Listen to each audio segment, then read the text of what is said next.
Gentlemen, my name is Linda Schwartz. At one time I was the Commissioner of Veterans Affairs for the state of Connecticut for about 11 years. I served in the United States Air Force as a flight nurse at a battle casualty staging area in Tachikawa, Japan. And so it is my great honor today to introduce someone who I have had the pleasure to know for many years and is a very humble and sincere gentleman who doesn't like to hear a lot of flowers about him. But I thought it was important as we start today to understand where this man comes from. Actually, I heard it was New York, but Captain Paul Bucha was the company commander of Company D, 3rd Battalion, 187th Infantry, 3rd Brigade of the 101st Airborne Division. And he immediately actually graduated from West Point. He went to Stanford University to get a master's in business, but on his summer days he was actually doing ranger training so that he could qualify. He was then shipped with, he'll tell you about his men, I'm sure, about the men who accompanied him to Vietnam.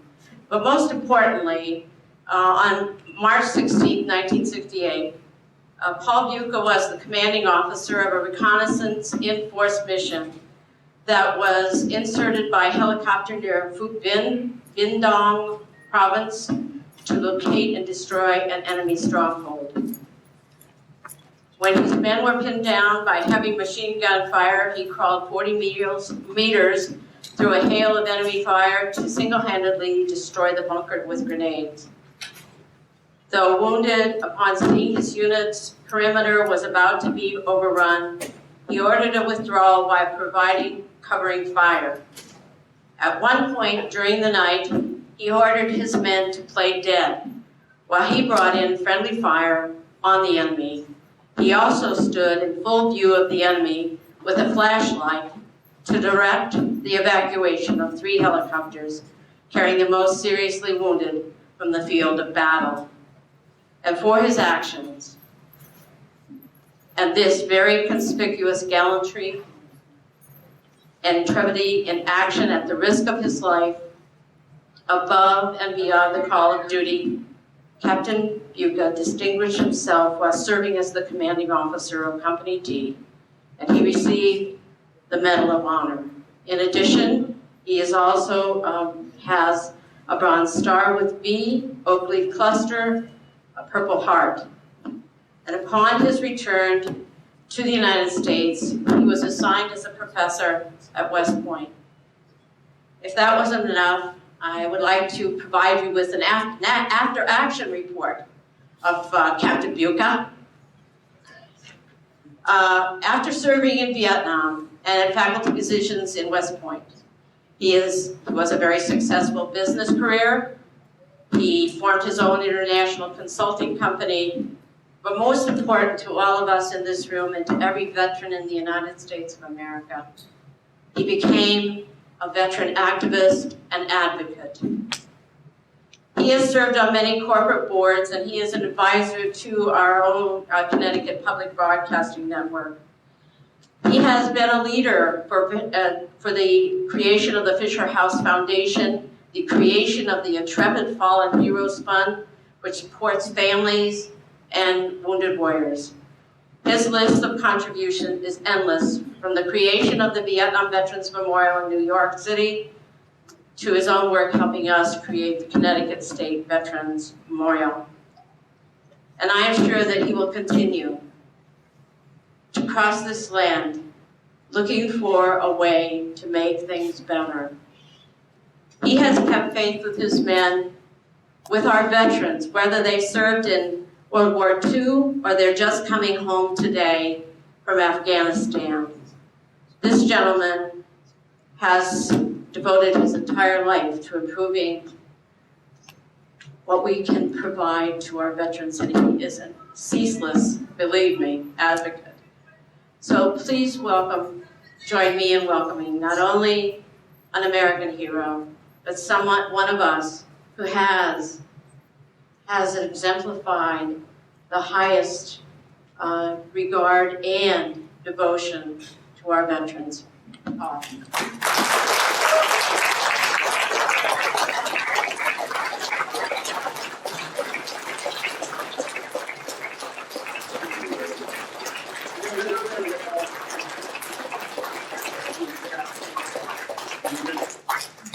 Is this working? Yes. Okay. First of all, this is a special day. I was asked to give 2 minutes earlier and couldn't figure out what I was going to say that I wasn't going to say here, so I decided to talk about one of my men. And that's what I'm really going to talk about, because I want us to understand what this is all about, and by studying this particular group of people, there's a whole series of lessons learned that the new veterans have to learn. The older veterans can't forget.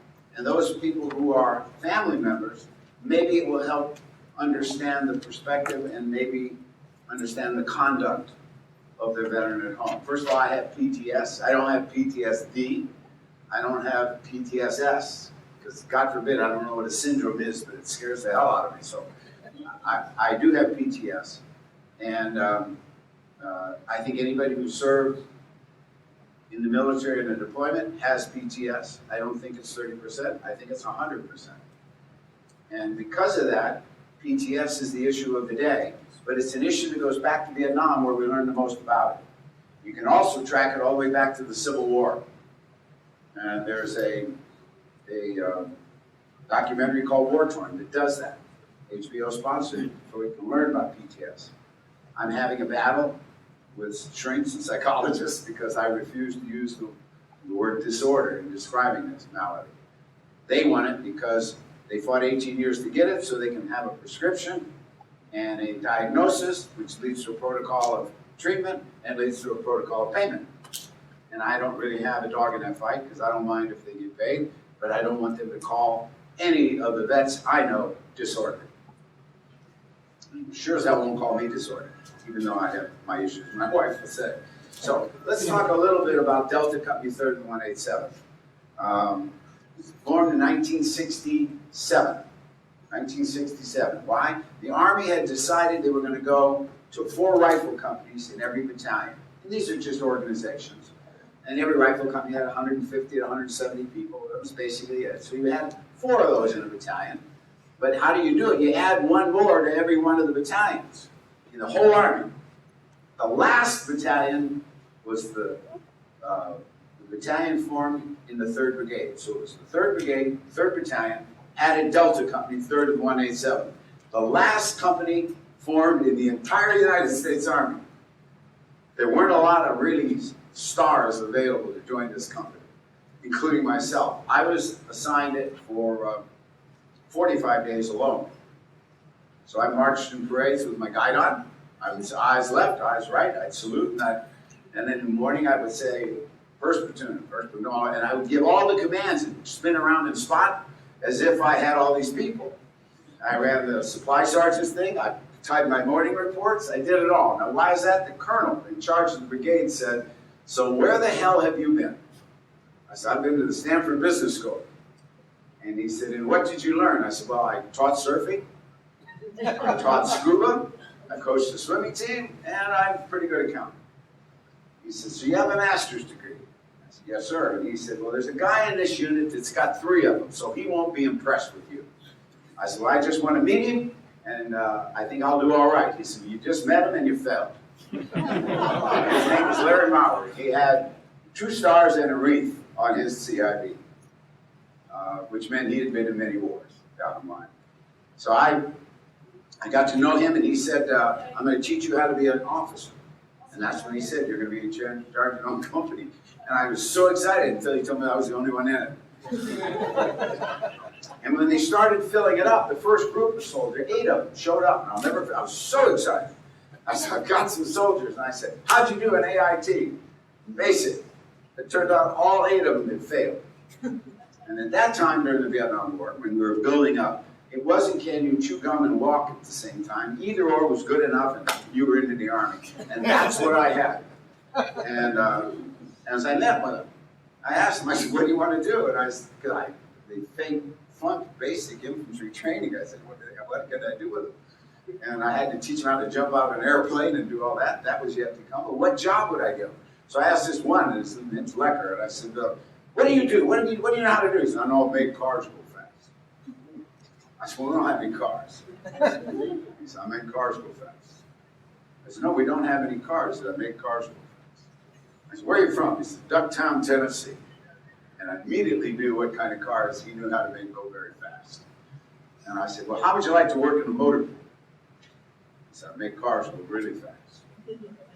He went to the motor pool. I stapled on his arm E6 stripes, because that's what the motor pool sergeant was supposed to be. One staple, in case anybody came, he could rip it off. No one would get in trouble. And we had the fastest Jeeps the 101st Airborne ever had.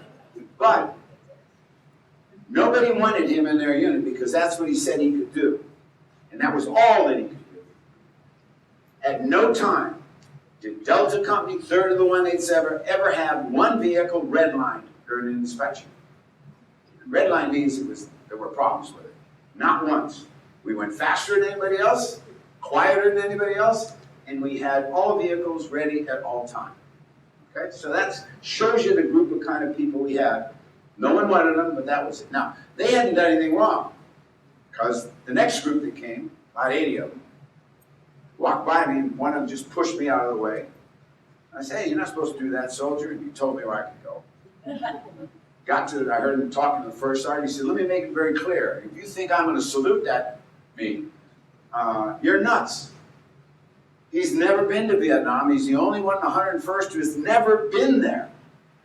I want to go back to the stockade, and the fastest way to get there is start slapping people around and taking. And the first sergeant pulled out a little 2x4 and went, BAP!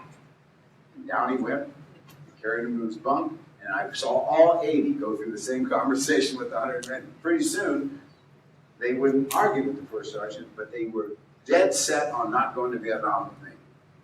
I was a loser in their opinion compared to all the other captains.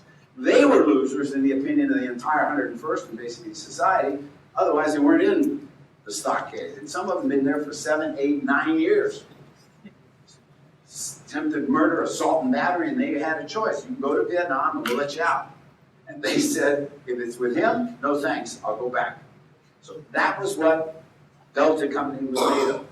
Then I had to find a first sergeant that would be there permanently. And I went to the stockade and got him. He just beat up the brigade sergeant major and the division sergeant major. And I thought, hey, this is kind of cool. I've got all these bad guys. I'll have a bad guy as a first sergeant. And then I went and rounded up anybody I could find. I found lieutenants. No one, I didn't understand why they didn't want them. One of them, I'll tell you, I did find out why, because I had left him in charge in a field training exercise. And General Clay was going to come around and inspect, so I wrote a script for him. I said, just when he comes here, click your heels, salute, start saying this script. Well, he decided he was coming in by a helicopter, so he went out into the landing area and just lay down in the landing area, looking up for a helicopter. And the general arrived by jeep. And when the general said, who are you? I didn't know it, but he was a stutterer. And he could not speak. Literally couldn't speak. And that's why he had been rejected by everybody. And so I made him in charge of the work group, where he wasn't going to do any talking. He was just doing signals. And he went on and got a couple of silver stars doing that.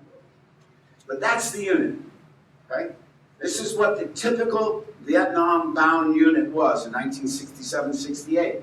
There were only 25% draftees. And that's the number for the whole Vietnam War. 25% were draftees. We've got an idea that everybody was a draftee. No. 25% were draftees. And in the 101st, they all had to jump out of airplanes. Perfectly good airplanes. And this group came together, and everybody heard about it. Every time there was something going on in the base camp, we were sent out. For example, in Vietnam, when I heard monkey meat, which is Bob Hope's call sign, coming over any radio, I knew immediately we were heading to the field.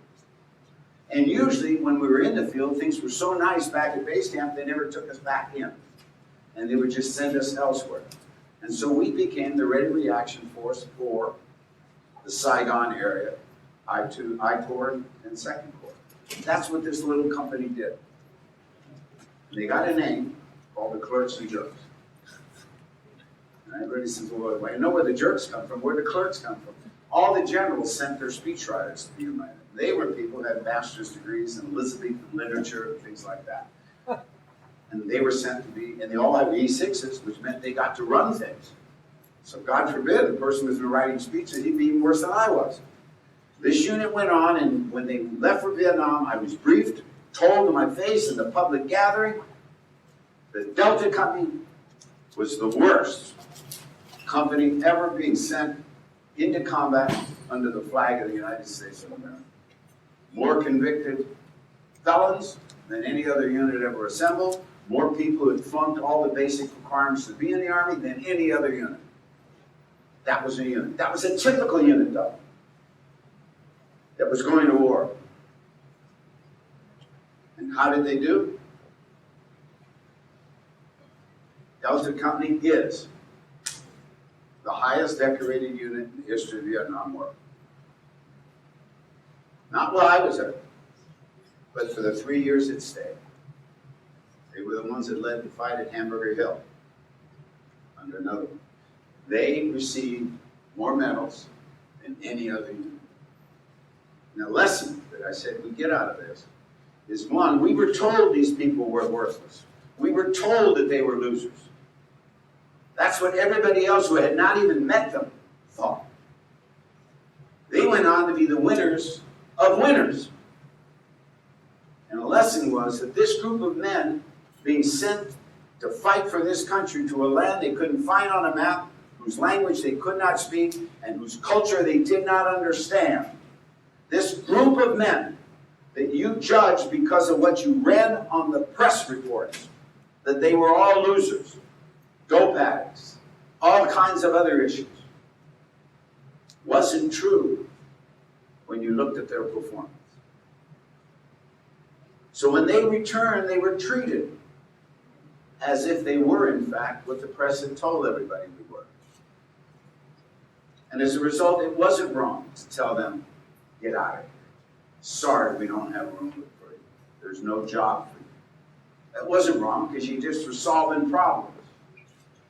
But the fact of the matter was, this group of men, all of them, all 1.7 to 2.5 that served, depending on when you start and end the war, performed better than any other veterans that had ever served this country at that time. There were more people with college degrees. They were older. The average age of a person killed in Vietnam was 23 years. It was 18 years old for World War II. So they were older, smarter, better than the warriors that had represented this country in the first place.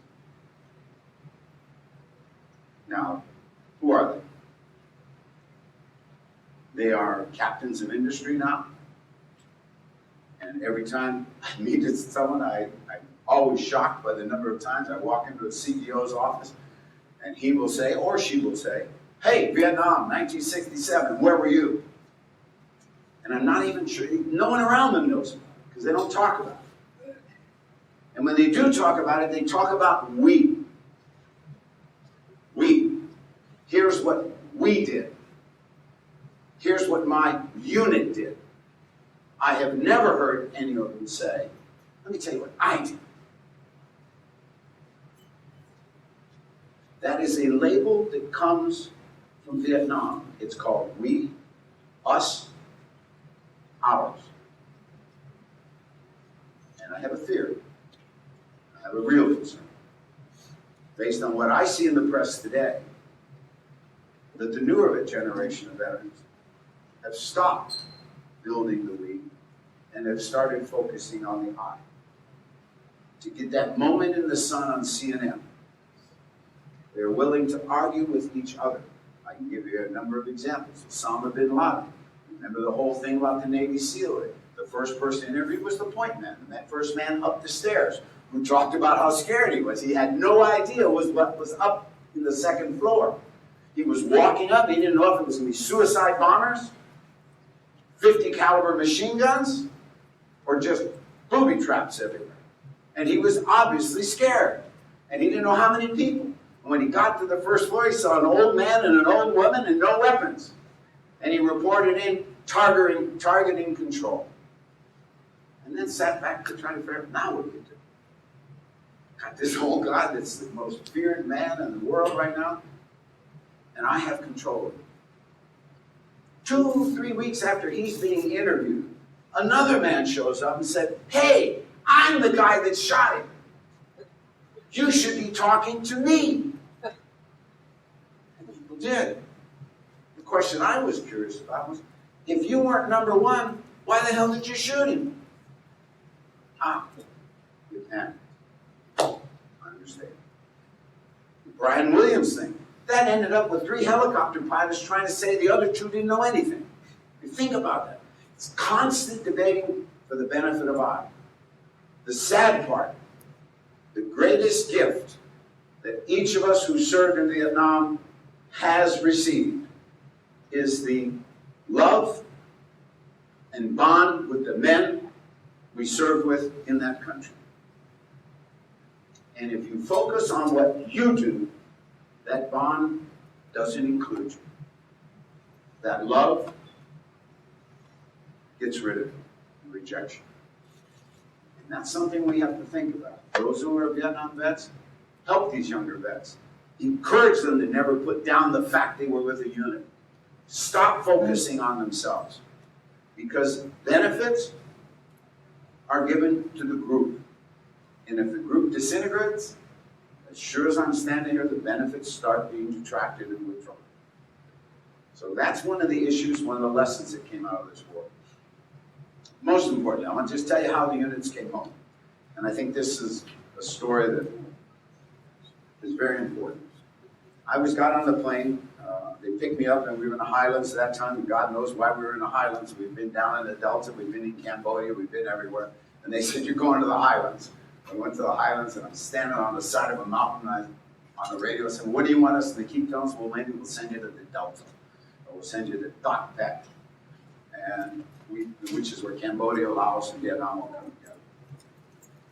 And they said, no, you're going to leave. And they picked me up, put me on a trainer with we called it Night Train Lane, who was a IP instructor pilot in the Loach. And he loaded me into the plane with him, and he said, Captain Beautiful, we're going to give you a thrill. I said, I don't need a thrill. I'm getting on the plane tomorrow. I'm going back to Vietnam. I'm America. I don't want a thrill. He said, no, I'm going to give you a thrill.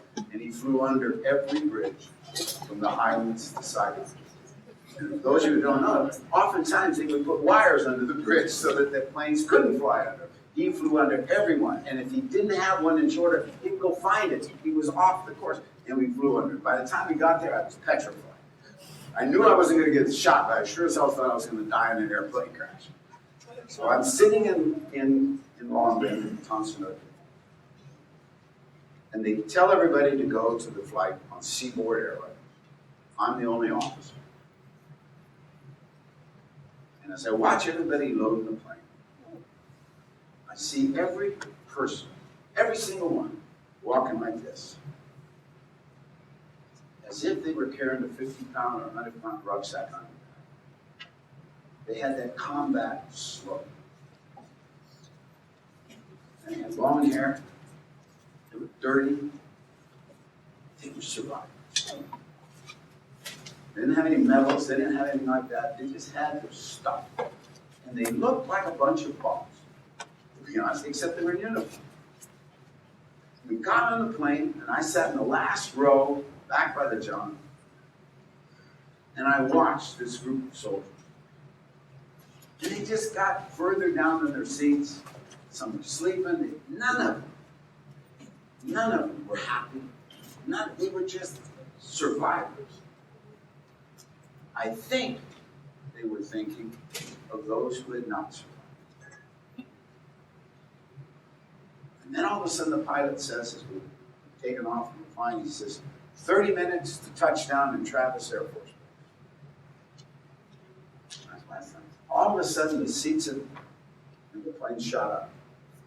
Guys sat straight, took hats on if they had it, tucked their hair behind their ears, dusting off them. Some even put rags out of their bags and started dusting off their boots.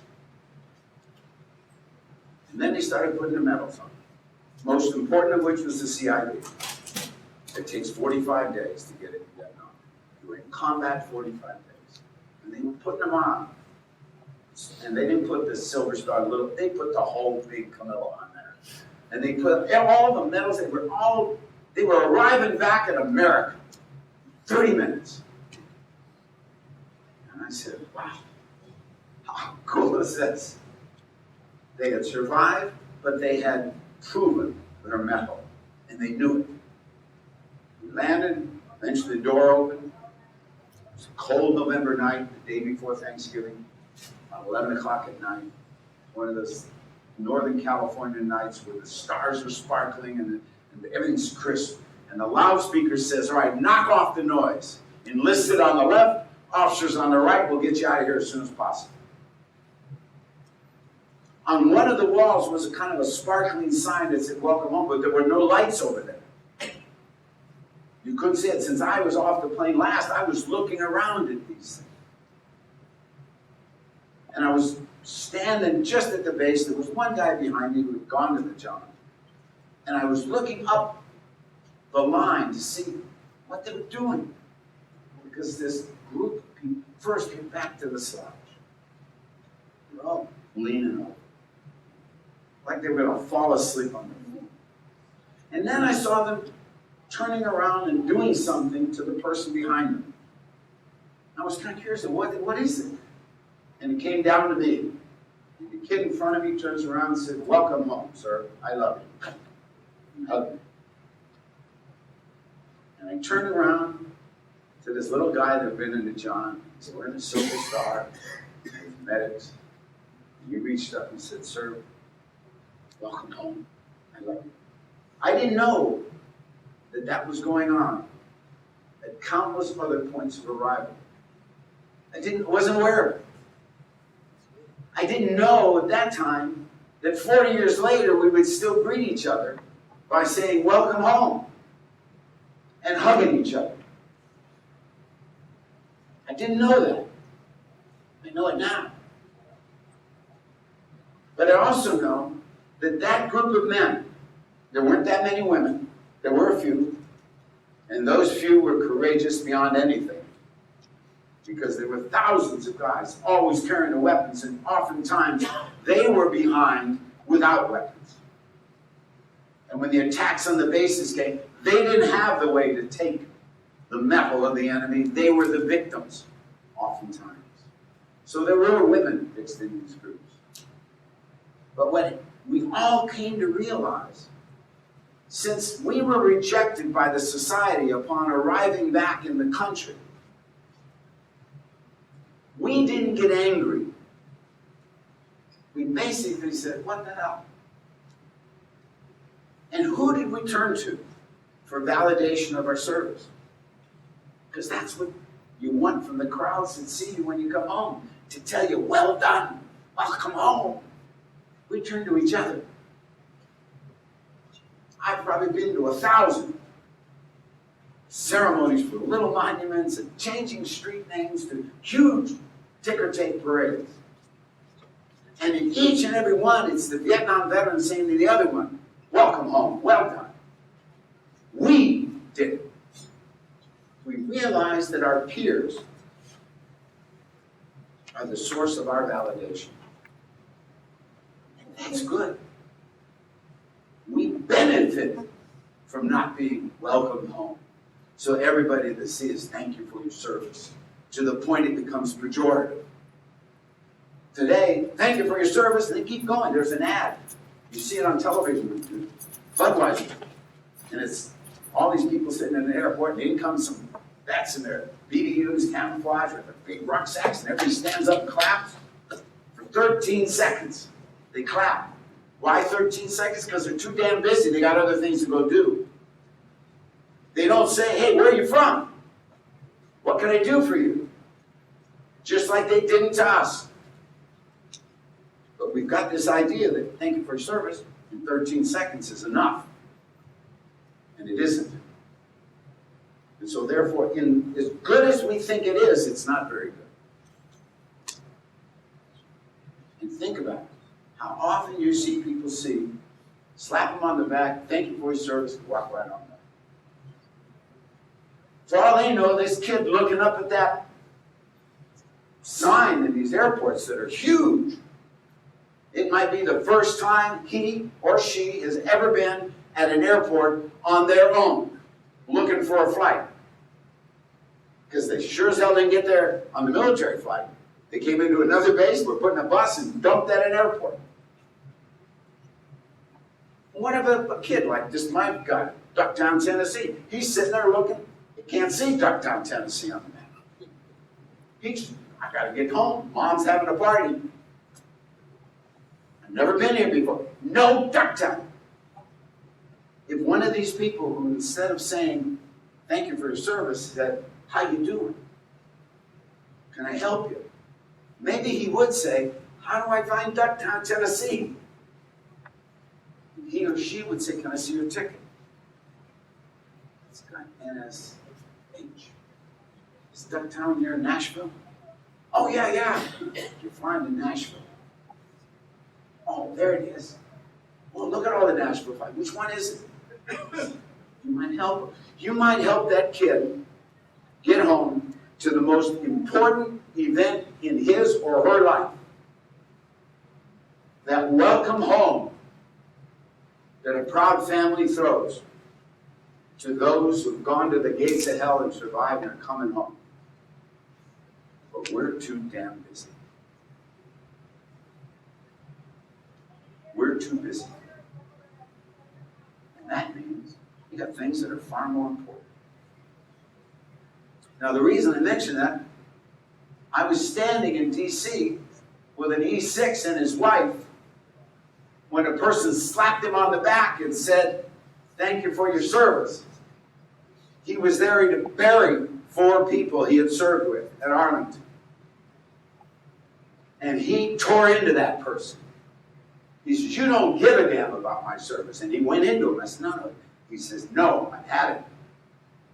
No one's asking how I'm doing because I'd like to say I'm doing badly. And I started understanding. He didn't have what we had.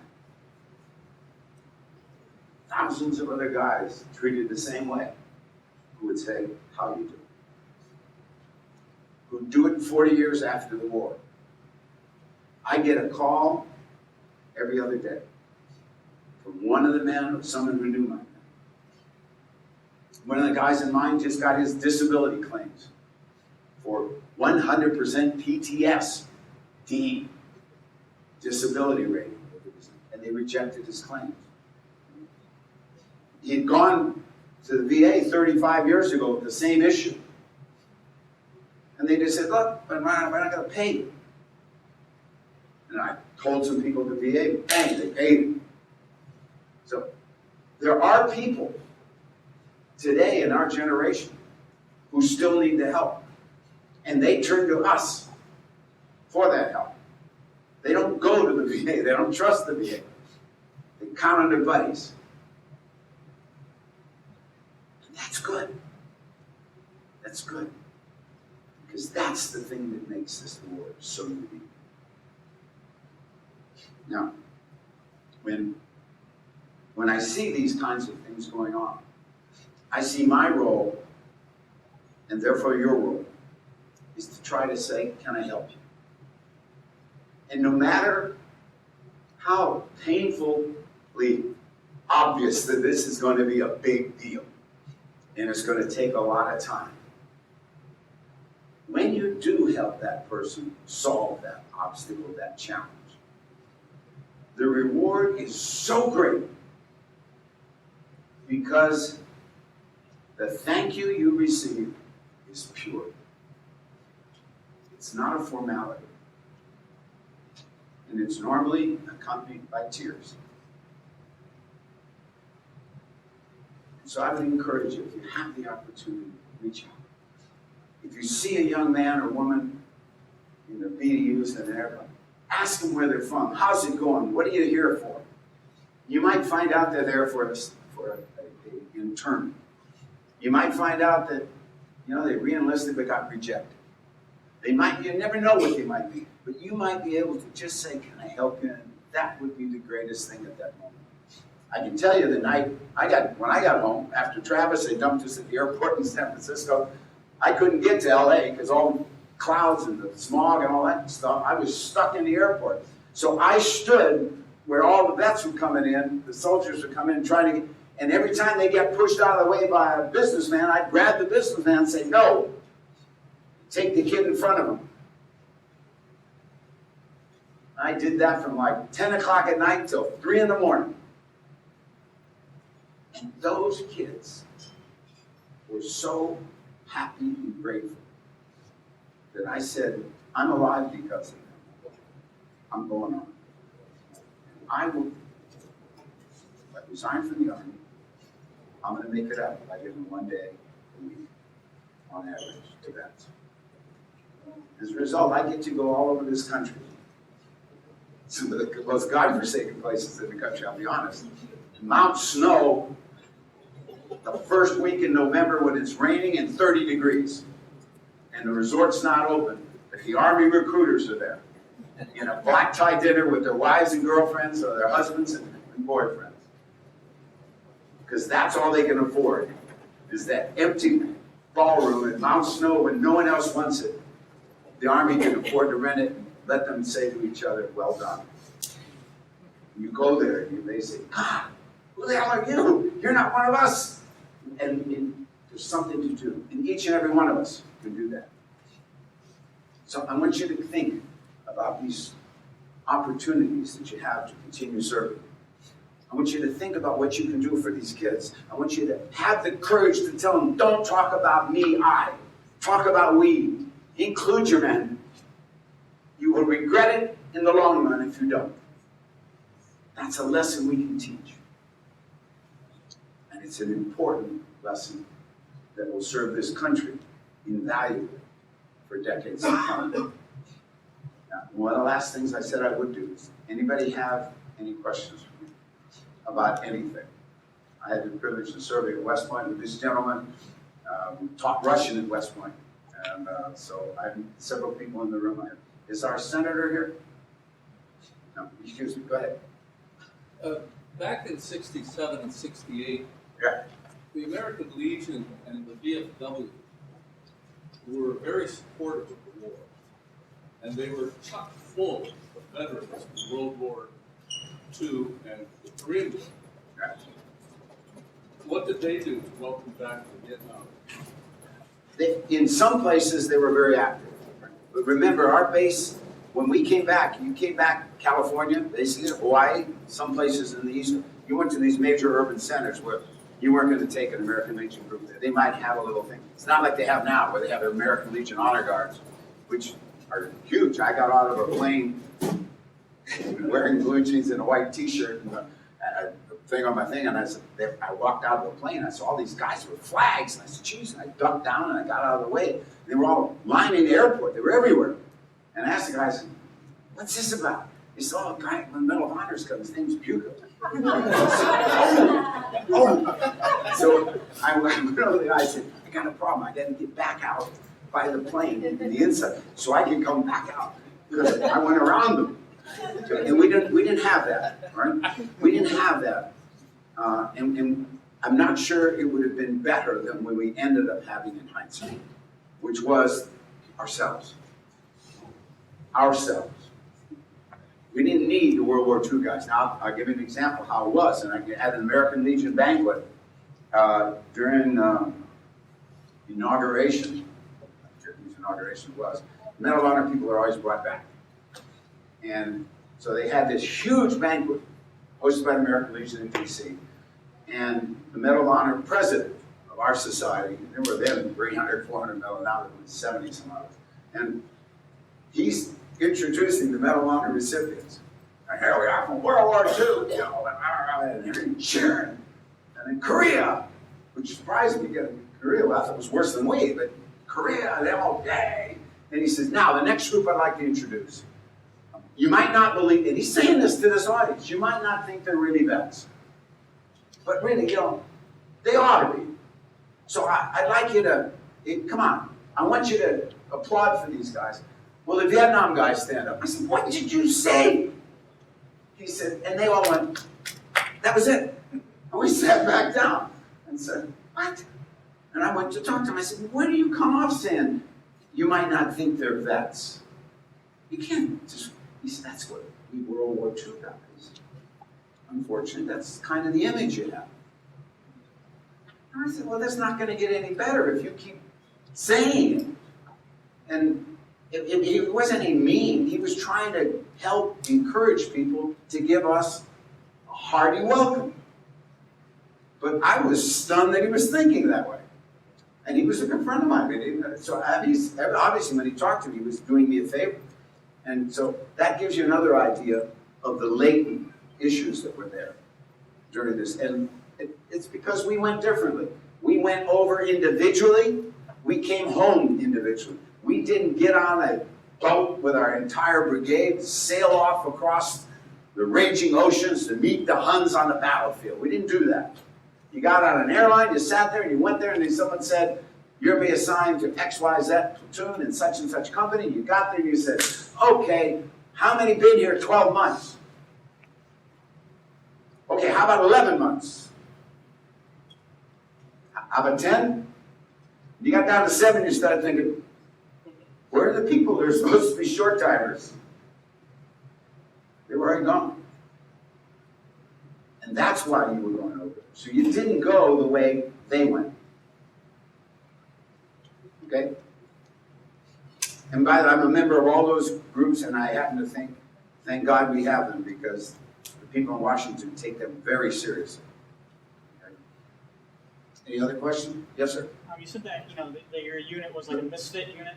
Pardon? Your unit was kind of like a misfit unit. You were saying in the beginning. Kind of, yes. Well, how long did it take when you got over there to, were there any problems in the field initially, or did everybody kind of like a switch went off? And No, I can tell you, we were unique because this was Operation Eagle Thrust when they took the whole 101st to join. So we did.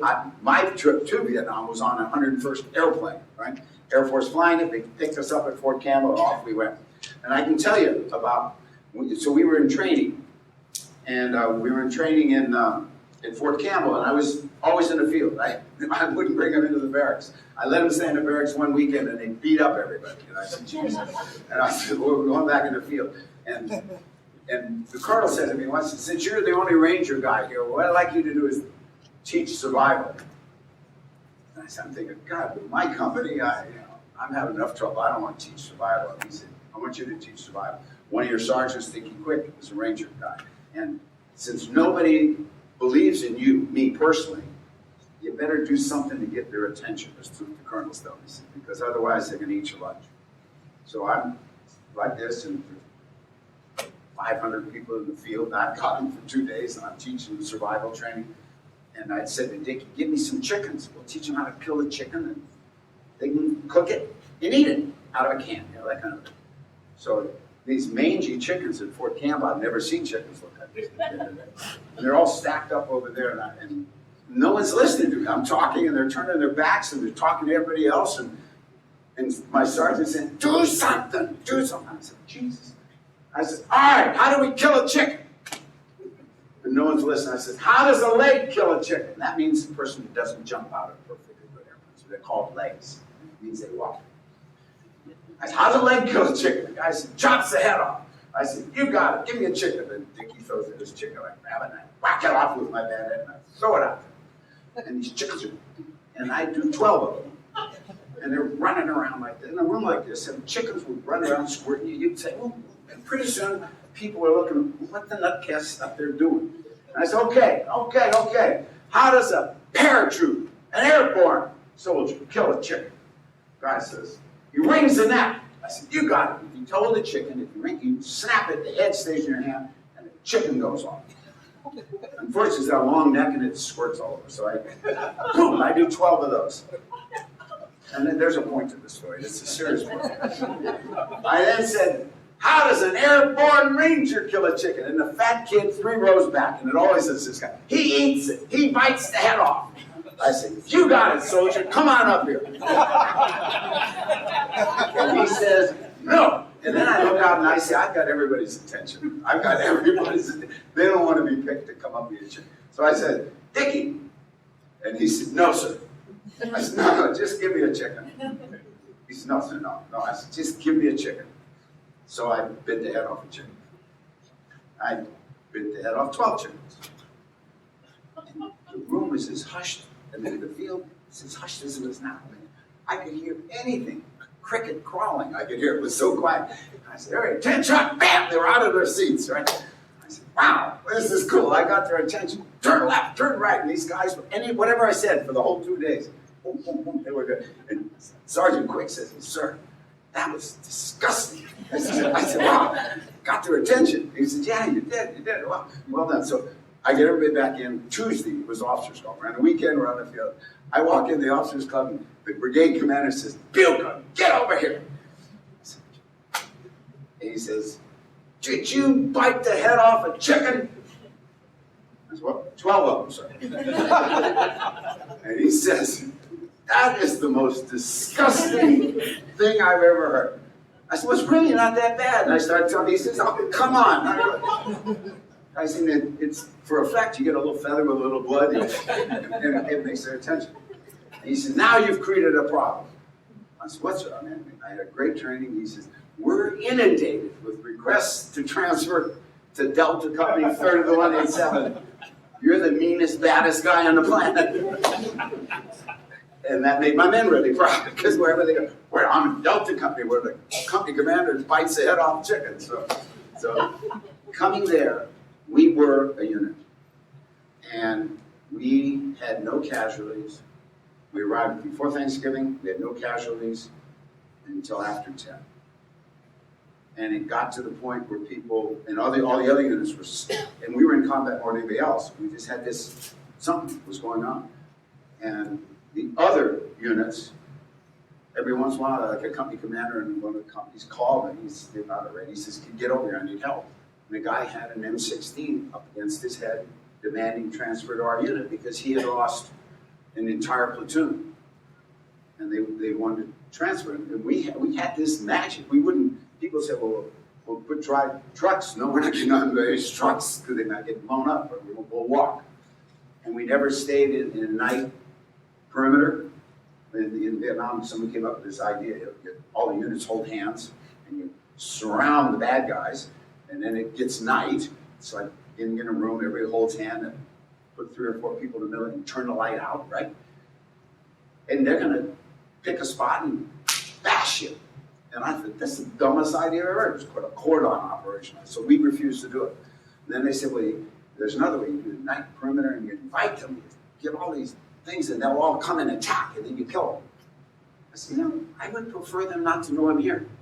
And so that's what we did. So as a unit, we did all these unorthodox things, which is essentially right out of Ranger training. And it stayed with us. And the impact, though, was when in March 16th to the 19th, which is the dates of the citation, we had been picked up in Cambodia and brought into Comas MacVie, which is the commanding general of Vietnam, Westmoreland's office, and they said, you're in charge of perimeter security. And they had all these air raid shelters that were pastel colors. So I said, tear them down, make the Pew fighting bunkers out of them. And then one of my platoon sergeants said, hey, all these people are walking around with guns. Colonels and generals with guns on their hips and things. And he says, it's dangerous. That's not what we do. You control your weapons. If you go into a building, you check it, right? And so I said, what do you want to do? He said, I want to disarm them. I said, go to it. So when you arrived in your little staff car things, our guys would yank you out, hands spread eagle, and you can imagine guys served 10 years in the stockade, saying, hey, Colonel, spread eagle, I'm frisk them down, take your weapon, get your name, check it at the gate, because we didn't want them in the building. Well, that lasted about a day and a half, and then they threatened a court-martial. So we were told we were doing such a bad job, they kept us there for 2 weeks because no one got hurt. No one got hurt at all. The next step was they said, you're moving out. You're going to chase the NVA out of Saigon after 10. And I said, what happens if we catch them? And they said, we'll handle that day. And it took us 3 days. We caught them. It's like the proverbial puppy catching the bus. We were down to 89 men, which is a little more than half. And we caught an NVA battalion and a VC regular regiment. And that wasn't good, and it wasn't fun.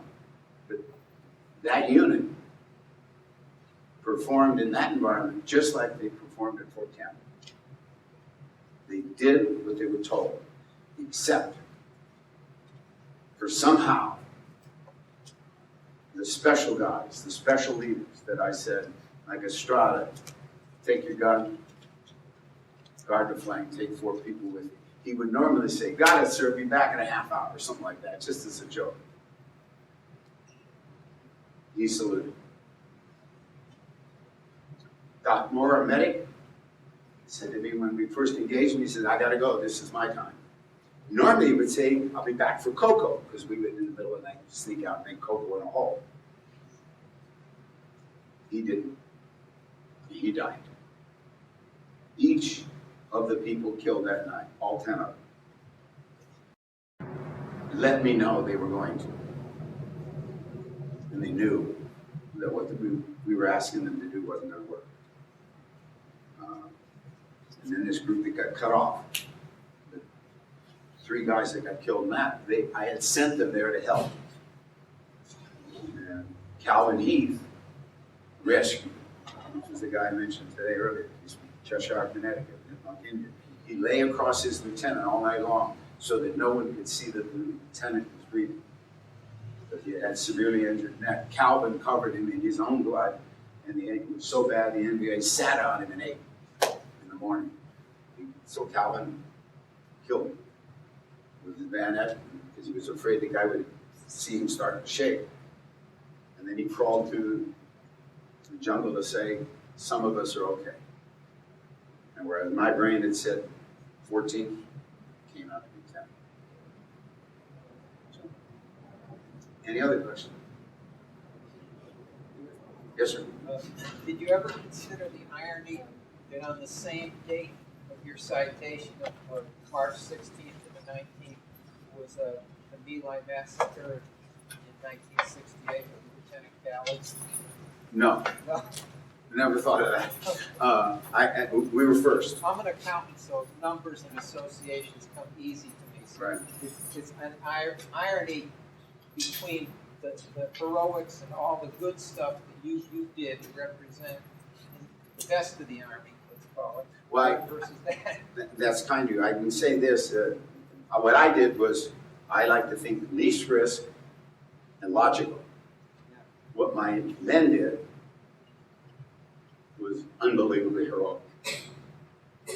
My Lai has an attachment for me because I was teaching at West Point when General Coster, the former general in charge of the Americal at the time of My Lai, was the superintendent. And I was teaching a class, and the word came down, you will not discuss My Lai in class. And I thought, how can you do this with young lieutenants to be something as horrific as that and say we're not going to talk about it? But when they said you will not talk about it, or you will not teach, you will not teach, that's what it was. So I wrote My Lai on the blackboard and sat down in my chair.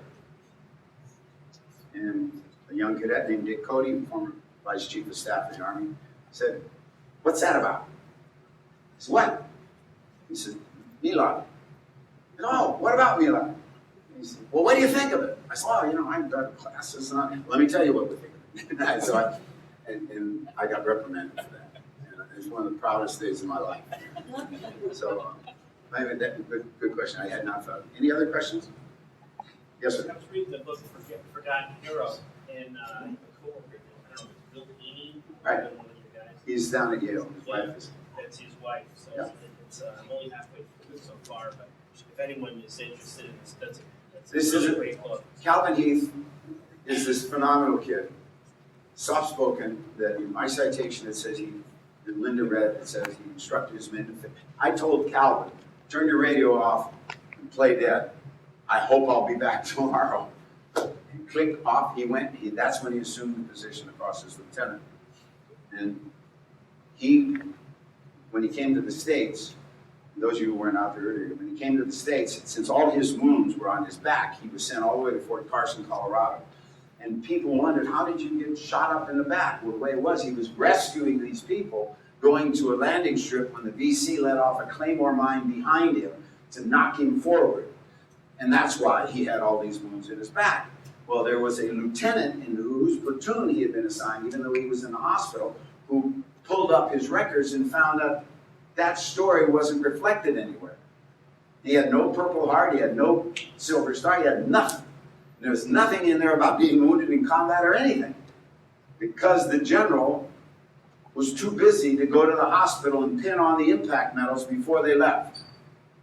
And by the way, that general was General Barsani of the 101st. They have a building named after him. It's just a guest house. When I went to the 101st, I refused to stay in that building, because he didn't understand what he did to hundreds of kids for that. So Calvin was there, and he finally said, "To hell with this." One guy's called me a coward, the other shrinks from saying, "Let me talk to you about your pussycats and things." And he just said, "I'm out of here." He went back to Cheshire, Connecticut. They called him there, and they said, "You go to Fort Harrison. If you sign some papers, we'll let you out of it." He did. He went back to that. They let him out. He went home. He didn't know what he was signing was. He gave up all his veterans benefits and accepted a dishonorable discharge,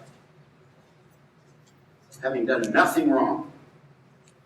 Nothing.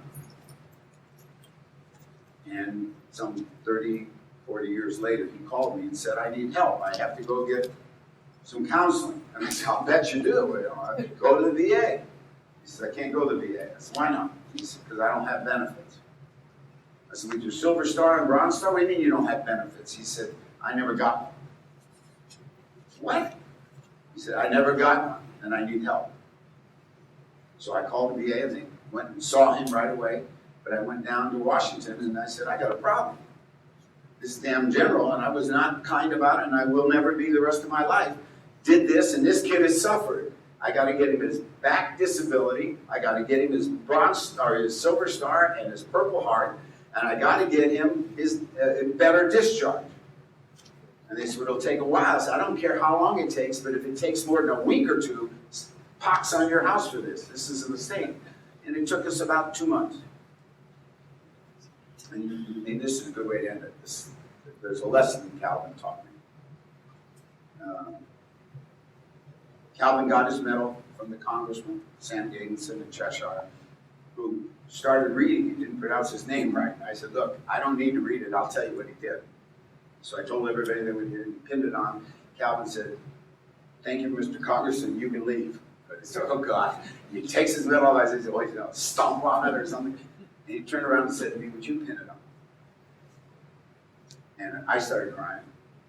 My PTS was in full force. My daughter starts crying, Calvin starts crying, and all the representatives of the tribe are crying. Here we are, quite a scene, sobbing out in the thing, pinning this thing on. I said, "If you will take this medal, keep it until you get I can find a person who will present it to you who's qualified," which I am not, which is 2-star general or higher. The superintendent of the Coast Guard Academy was coming to a West Point Society meeting in the Hartford Club in the basement, and I said, "Aha!" So I called him. I said, "Would you present the Silver Star for me?" And he told me, he said, "I've never presented a Silver Star, anything like that." I said, So I told Calvin to come, told him to wear a coat and tie. He got dressed up, and his brother was standing there, and the guy walks up to the microphone, "Attention to orders!" And all the former cadets bounce out of their seats. Spec 5, Calvin Heath, front and center. He marches up there like he had, he never marched in his life. He marched like, and they pinned it on and all this stuff. And then everybody decided that with all the gifts of the West Point Society, the silent auctions, all of them were given to Calvin. Everything, which included a round-trip ticket on Virgin Airways first class to London for 2, and staying in the Browns Hotel for 2 weeks, all expenses paid for 2. And I called Calvin. I said, "When are you going to London?" He said, "Well, I gave it to my sister." I said, "When did you give it to your sister?" I said, "How do you do?" He said, "Well, I don't buy coffee anymore. Everybody buys me coffee." I said, Uncle, why didn't you want to go to London? He said, that's not important. What's important was for all the work she did for me.